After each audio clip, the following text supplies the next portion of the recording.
إننا الأبطال لا نحني الرؤوس، إننا للمجد أرخصنا النفوس. السلام عليكم ورحمة الله تعالى وبركاته. салом ва раҳмати Аллоҳ бар шумо бод. Хушомадед ба бахши навбатии силсилаи маърузаҳо оид ба тарбияи ақидавии насли озодихоҳ. аз Аллоҳи мутаол дуо карда мепурсем ки амалҳои моро бипазирад, дарҳои некиро ба мо боз намояд ва моро ба гуфтани сухани ҳақ илҳом бахшад. имрӯз мо дар бораи яке аз мафҳумҳои муҳимтарини ақидаи исломӣ ва маънои калимаи тавҳид суҳбат хоҳем кард. мафҳуме ки мусалмононро дар майдони ҷиҳод ба як уммати беназир табдил дод. ин ҳамон мафҳумест ки вақти Кисро аз императори Чин бар зидди мусалмонон кӯмак пурсида буд, ӯ посух дод: бар зидди миллате ки агар бихоҳанд кӯҳҳоро канда мегиранд, чӣ гуна ба ту кӯмак намоям? аммо пеш аз он ки ба мавзӯи имрӯза гузарем, мехоҳам шуморо аз асоси усули фаҳми ақида ва омӯзиши он ёдовар шавам. бо сабаби зиёд омадани суолҳо мехоҳам боз як бор қоидаи асосиро таъкид намоям. мо бояд пайрави мазмун бошем, на пайрави истилоҳот ва тавзеҳоти назариявӣ. мо бояд маънои амалии калимаи тавҳидро дарк кунем ва бидонем ки кадом амалҳо, рафтор ва ибодат аз он бармеоянд. аммо тавзеҳоти хушки назариявӣ ки ба амал ва тағйири рафтор намеоваранд, барои мо аҳамият надоранд. мо чизеро ки ба амал таъсир намекунад баҳс намекунем. аз ин рӯ биёед ҳоло дар бораи яке аз маъноҳои муҳимтарини тавҳид, яъне эътиқод ба он ки анҷоми ҳаёт дар дасти Аллоҳ аст ва зарару манфиат танҳо аз ҷониби ӯ мебошад, сухан ронем. ин суханон оддӣ ва шинос менамоянд. муҳлати ҳаёт яъне аҷал дар дасти Аллоҳ аст. зарару манфиат аз ҷониби Аллоҳ аст. ҳама инро медонанд, ҳама онро такрор мекунанд ва ҳама бо он мувофиқанд. аммо мо мувофиқа кардем ки аз гуфтаҳо ба амал мегузарем. агар шумо воқеан яқин дошта бошед ки аҷал дар дасти Аллоҳ аст ва манфиату зарар танҳо аз ҷониби Аллоҳ меояд, пас зиндагии шумо бояд фавран тағйир ёбад. он касе ки ба ин эътиқод дорад, бояд дарҳол устувор ва қатъӣ гардад. чуноне ки дар ояти карима гуфта шудааст: ҳеҷ нафсе намемирад магар бо иҷозати Аллоҳ. яъне то он даме ки Аллоҳ иҷозат надиҳад, шумо намемиред. вақте ки шумо ба муқобили душман мебароед, вақте ки ба роҳи ҷиҳод қадам мегузоред, аз худ бипурсед: оё иштирок кардан дар ҷиҳод сабаби марг ё зарари ман хоҳад шуд? ҷавоб қатъиян на. ширкат кардан дар ҷанг муҳлати ҳаётро на зиёд мекунад ва на кам. агар ҷанг ба давомнокии ҳаёти ман таъсир накунад, агар муқовимат бо золимон онро кӯтоҳ насозад, пас чаро ман метарсам? чаро аз баромадан ба майдони ҷиҳод бим дорам? чаро аз муҳофизати ҳақиқат канорагирӣ мекунам? мо қатъиян имон дорем ки аҷал танҳо дар дасти Аллоҳ аст ва манфиат ё зарар танҳо аз ҷониби ӯ меояд. пас тамоми амалҳои ман чӣ дар ҳаёти дунявӣ, чӣ дар ҷанг ба ҳеҷ ваҷҳ бо марги ман иртибот надоранд. касе ки ин мафҳумро мефаҳмад ба мусалмоне табдил меёбад ки маргро таъқиб мекунад, бо донистани он ки аҷали ӯ пешакӣ муқаррар шудааст ва он ҳеҷ тағйир нахоҳад ёфт. аллоҳ пеш аз офаридани мо навиштааст ки кай, чӣ гуна ва дар куҷо хоҳем мурд. аллоҳи мутаол мефармояд: бигӯ, агар дар хонаҳои худ мебудед, ҳароина касоне ки бар онҳо кушта шудан навишта шудааст, ба сӯи макони кушташавии худ берун меомаданд. бинобар ин ҳеҷ кас ва ҳеҷ чиз тақдиркардаи Аллоҳро дигаргун карда наметавонад. яке аз зеботарин намунаҳои эътиқоди комил суханони модари шаҳидон Умму Муҳаммад Фархад аз Ғазза мебошад: аллоҳ мардуми Ғаззаро озод кунад, онҳоро устувор гардонад ва бар душманонашон пирӯзӣ ато фармояд. ин зан модаре буд ки писаронаш тасмим гирифтанд амалиёти фидоиро алайҳи саҳюнистон анҷом диҳанд. пеш аз рафтан ба амалиёт онҳо либоси ҷангӣ пӯшиданд, бо модарашон видо карданд ва бо ӯ акс гирифтанд лаҳзаҳои пеш аз шаҳодаташон. пас аз шаҳодати онҳо як рӯзноманигор бо маломат ба Умму Муҳаммад гуфт: чаро шумо онҳоро боз надоштед? чаро ба онҳо иҷозат додед то бираванд? агар писарони ман чунин мекарданд, ман ба онҳо иҷозат намедодам. Умму Муҳаммад бо табассум посух дод: чун соати марги онҳо пешакӣ муқаррар шудааст, ман ҳеҷ коре карда наметавонам. агар монеъ шавам ҳам, ӯ ба ҳар ҳол дар ҳамон вақт мемурд. шояд дар садамаи нақлиётӣ, шояд аз тири тасодуфӣ. ӯ ба ҳар ҳол дар ҳамон лаҳза мемурд. вақти марг муқаррар шуда бошад, иваз кардани он имкон надорад. пас агар мурдан насиб бошад, беҳтар аст ки дар роҳи Аллоҳ бимирад. چی قدر زیبا است شجاعت این زن، چقدر استوار است قلب او. وقتی انسان به چنین درجه درک موضوع اجل میرسد، زندگی او کلا تغییر مییابد. او کاملا به انسانی نو تبدیل مییابد و در برابر چنین انسان دیگر هیچ کس تاب نمیآورد. این حکایه نشان میدهد که درک عمیق توحید چگونه به انسان امکان میدهد که بدون ترس از مرگ در حیات زندگی کند. این درک به او قوت میبخشد تا با ظلم مقاومت کند، حق را دفاع نماید و دعوت آفریدگار را پیروی کند، با یقین کامل به آنکه همه چیز در دست اوست. تو مثل صحابه های پیامبر صلی الله علیه و سلم خواهی شد، آنهایی که با شجاعت بر روی زمین قدم میزدند، کوهها را پاره پاره میکردند و تختهای ظالمان را سرنگون میکردند. برای این تنها یک چیز لازم است: با روشنی درک کردن که اجل تو از جانب الله تعیین شده است. فرق ندارد که تو چیکار میکنی، از مهلت خود گریخته نمیتوانی. هر قدر کوشش هم کنی، پایان تعیین شده حیات را حتی یک ثانیه تأخیر کردن ناممکن است. یگانه چیزی که در اختیار توست انتخاب است: چگونه مردن. تو میتوانی با شجاعت بمیری در دفاع حق، یا چون ترسانچکی که عقب نشینی میکند. اما مرگ به سر تو محض در آن وقتی میآید که آفریدگار تعیین کرده است و تو هیچ کاری با آن کرده نمیتوانی. قراری توست. آن لحظه را چگونه پیشواز میگیری؟ با سر بلند یا با خواری و ذلت در حالت ترس؟ وقتی این درک در قلب تو ریشه میدواند، تو به انسانی تبدیل مییابی که از هیچ چیز و هیچ کس جز الله نمیترسد. نه فشار ظالمان، نه تهدید دشمنان دیگر نمیتوانند تو را ضعیف سازند. تو شجاعت حقیقی را به دست میآوری، آن شجاعتی که مسلمان سزاوار آن است. انسان با چنین شجاعت به پیش می رود، تمام قوه را به کار می برد و یقین دارد که هیچ کس نمیتواند وقتی تعیین شده مرگ او را نزدیک کند و نه به تأخیر گذارد. چنانکه که الله تعالی می فرماید: هیچ نفس نمی میرد مگر با اجازت الله و در وقت مقرر شده. این حقیقت در تاریخ یکی از بزرگترین علمای اسلام، عزالدین ابن عبدالسلام که با لقب سلطان علما مشهور شد، تجسم یافته است.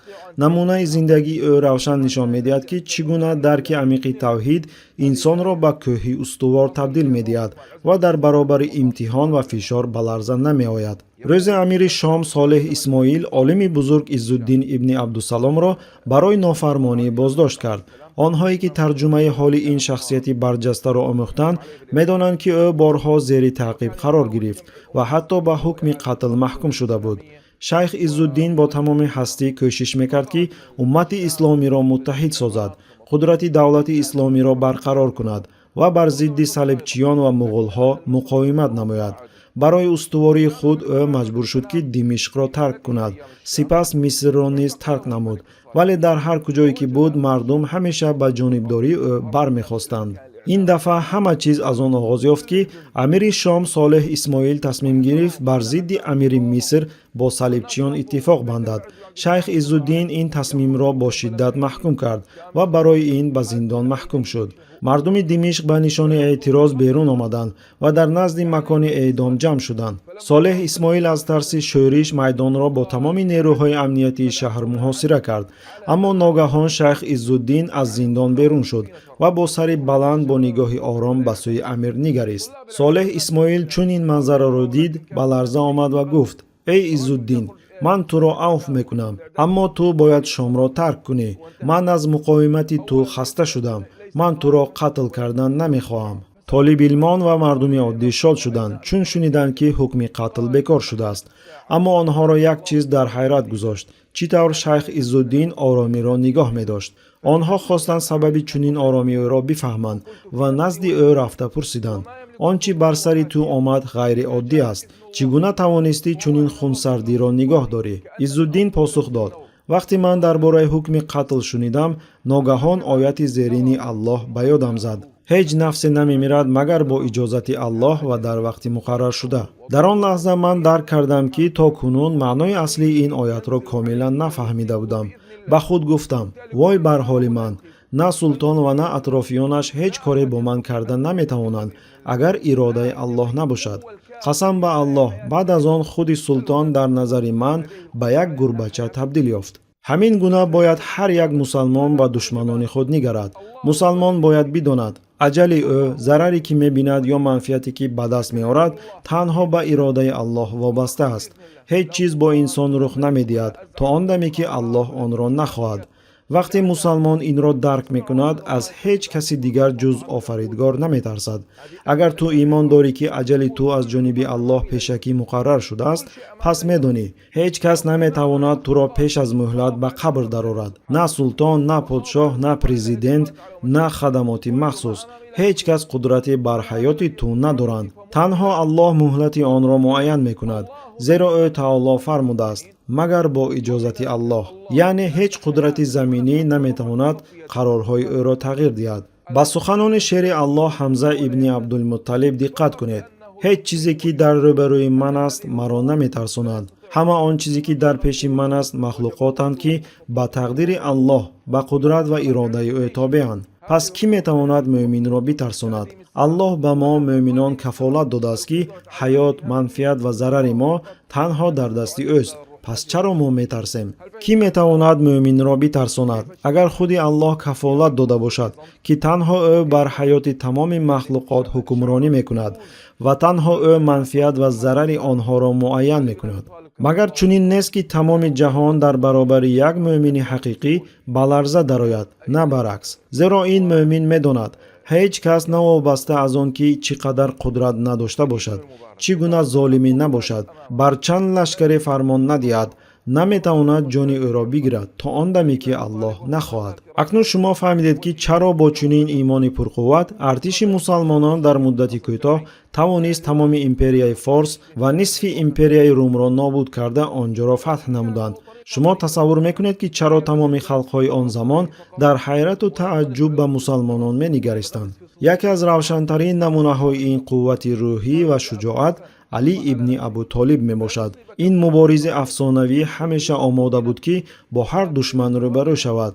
маълум аст ки ҳатто қавитарин ҷангҷӯён ки ба набард бо ӯ мебаромаданд, зиёда аз 2-3 зарбаи шамшири ӯро таҳаммул карда наметавонистанд. дар ҷанги Бадр вақте ки ӯ ҳамагӣ 24 сола буд, 13 душманро аз миёни 70 кушта шуда ба ҳалокат расонд. яъне тақрибан 20% тамоми талафоти мушриконро танҳо ӯ бардошт дошт. шуҷоати ӯ аҷиб буд. танҳо зиреҳи сина мепӯшид, дар сафи аввал меистод ва бидуни тарс ба сафи душман худро мезад. саҳобаҳо ӯро боз медоштанд ва мегуфтанд: эй Абулҳасан, худатро эҳтиёт кун. ба душман имкон надеҳ ки ба ҷои заъфи ту зарба занад. дар сафи мо бимон, паҳлӯи мо биҷанг, то мо туро муҳофизат кунем ва ту моро муҳофизат кунӣ. мо метарсем ки ту пештар ба шаҳодат мерасӣ ва душманон ҷасади туро ба асорат мегиранд. он гоҳ Али ибни Абу Толиб суханҳои бузургу зебоиро бар забон овард: мо қавме ҳастем ки аҷали мо моро муҳофизат мекунад.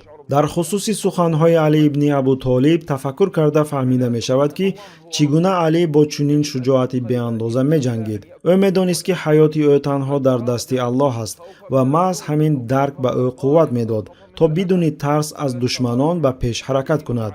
ин шуъури имонӣ ӯро дар чашми мардум дастнорас мегардонд, ӯро дар майдони ҷанг ба як шери нотарс табдил медод. иҷозат диҳед як фикри бисёр муҳимро ба шумо баён кунам. онро ба ёд гиред ва фаромӯш накунед. қасам ба Аллоҳ, аввалин нишонаи имони ҳақиқӣ шуҷоат аст. ин аввалин аломати он аст ки шумо ақидаро дуруст дарк кардаед ва он дар қалби шумо реша давондааст. вақте инсон дар ҳақиқат Аллоҳро парвардигори худ қабул мекунад, дигар аз мушкилоти дунё наметарсад. шуҷоат ин як хислати ахлоқӣ нест, балки он зуҳуроти имонӣ мебошад. агар касе аз душман, золим ё мусибати пешомада гурезад, ин нишонаи он аст ки фаҳмиши ӯ дар бораи ла илаҳаиллаллоҳ муҳаммадур расулуллоҳ нопурра аст. ин гуна рафтор далолат мекунад ки дар фаҳмиши тавҳид мушкилӣ вуҷуд дорад. чаро? зеро мусалмони ҳақиқӣ ки тавҳидро равшан ва пурра дарк кардааст, наметавонад тарсончак бошад. ин ғайриимкон аст. ӯ имони қавӣ дорад ки танҳо Аллоҳ бар ҳаёт ва марги ӯ ҳукмронӣ мекунад ва танҳо Аллоҳ қарор мекунад кай манфиат мерасад ва кай зарар. инсон бо чунин ақида медонад ҳама чиз дар дасти офаридгор аст.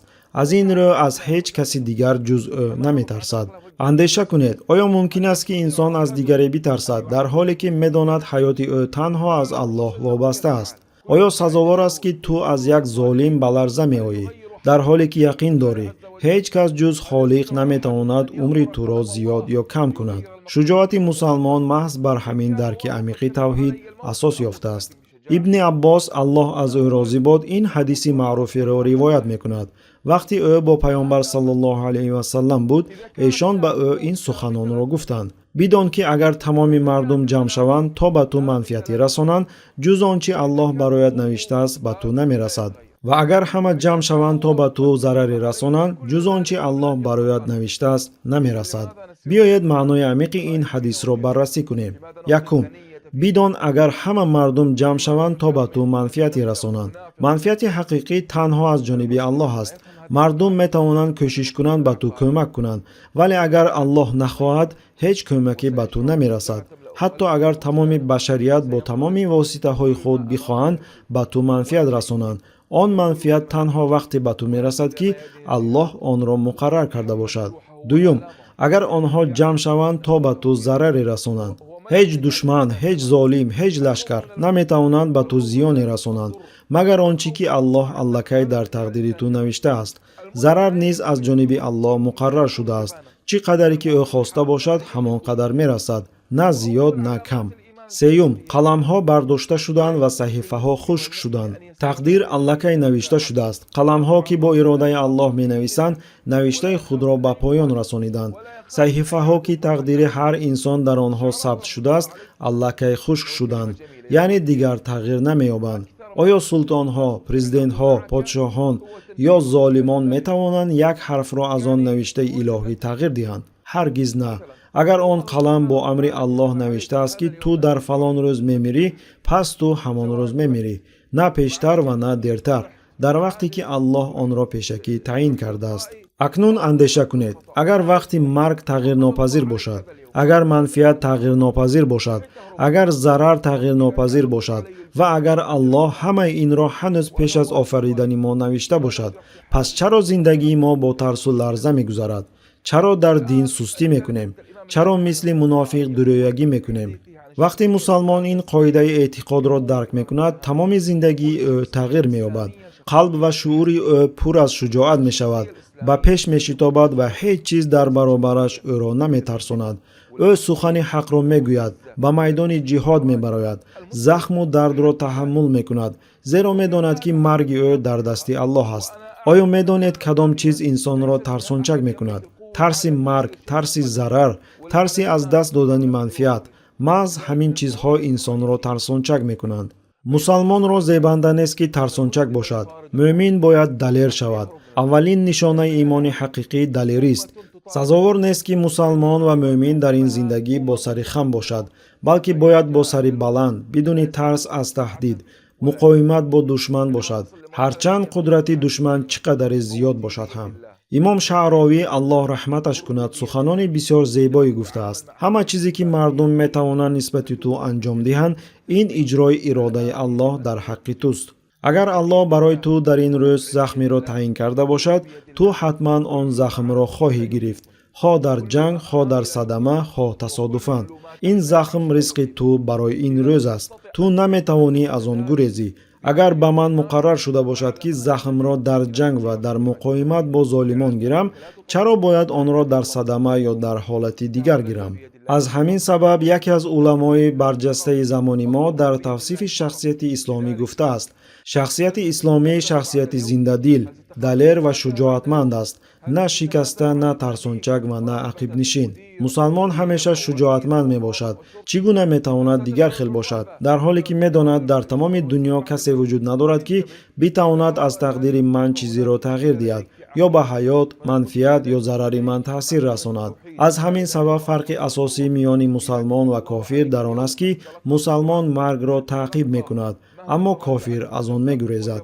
ба ман бигӯед, чӣ гуна метавон миллатеро мағлуб кард ки ба сӯи марг мешитобад, дар ҳоле ки дигар миллатҳо аз он фирор мекунанд? чунон ки Аллоҳи мутаол мефармояд: пас чун аҷалашон биёяд, на соати таъхир карда метавонанд ва на соати тақдим карда метавонанд. вақте ту ба дараҷаи яқин дар ин суханон мерасӣ, марги ман дар дасти Аллоҳ аст, манфиати ман дар дасти Аллоҳ аст, зарари ман дар дасти Аллоҳ аст ва бо ҳамин эътиқод зиндагӣ мекунӣ, ту аз нав таваллуд хоҳӣ ёфт. ба ман бовар бикун, ҳоло вақти он расидааст ки ту аз нав таваллуд шавӣ. ҳеҷ чиз зери ин осмон наметавонад маро битарсонад. агар ту натавонӣ худро бо ин суханон аз нав бисозӣ, бидон ки ту мушкили ҷиддӣ бо тавҳид дорӣ. бидон ки ту ла илаҳаиллаллоҳ муҳаммадур расулуллоҳро дар амал татбиқ намекунӣ. аҷал, манфиат, зарар ҳамааш танҳо дар дасти Аллоҳ аст. пас оё пас аз ҳамаи ин ту хушомадгӯӣ мекунӣ? оё ту аз тарси роҳбар, вазир, президент, афсар ё полис аз аслҳои худ ақибнишинӣ мекунӣ? оё ҳангоми рӯбарӯ шудан бо роҳбари баландмақом ё вазир дар қалбат тарс эҳсос мекунӣ? эҳтиёт бош.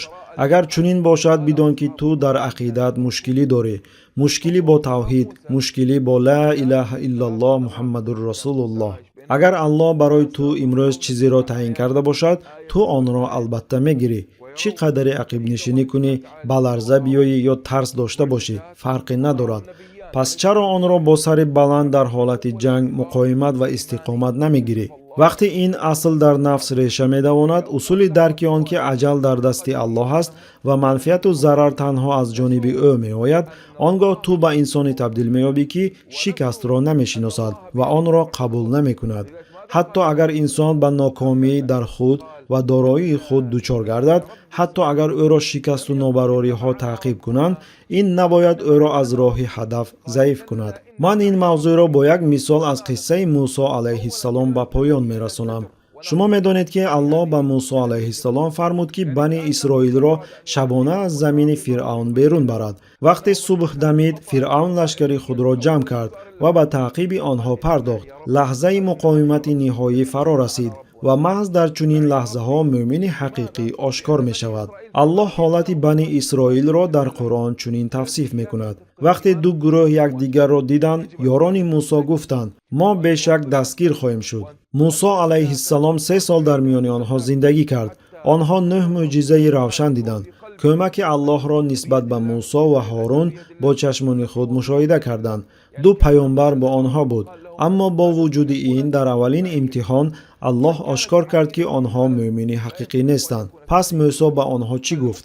ҳаргиз на, Парвардигор бо ман аст, ки маро ба роҳи рост раҳнамоӣ хоҳад кард. ӯ нагуфт Парвардигор бо мост, балки гуфт Парвардигор бо ман аст. чаро? аввалан калимаи ҳаргиз на калимаи инкор ва сарзаниш аст.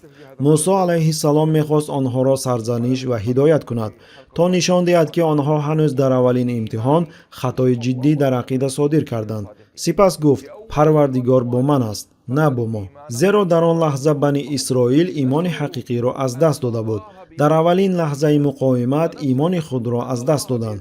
Парвардигори худро фаромӯш карданд. пас эҳтиёт бош ки дар лаҳзаи муқоимат имонатро аз даст надиҳӣ.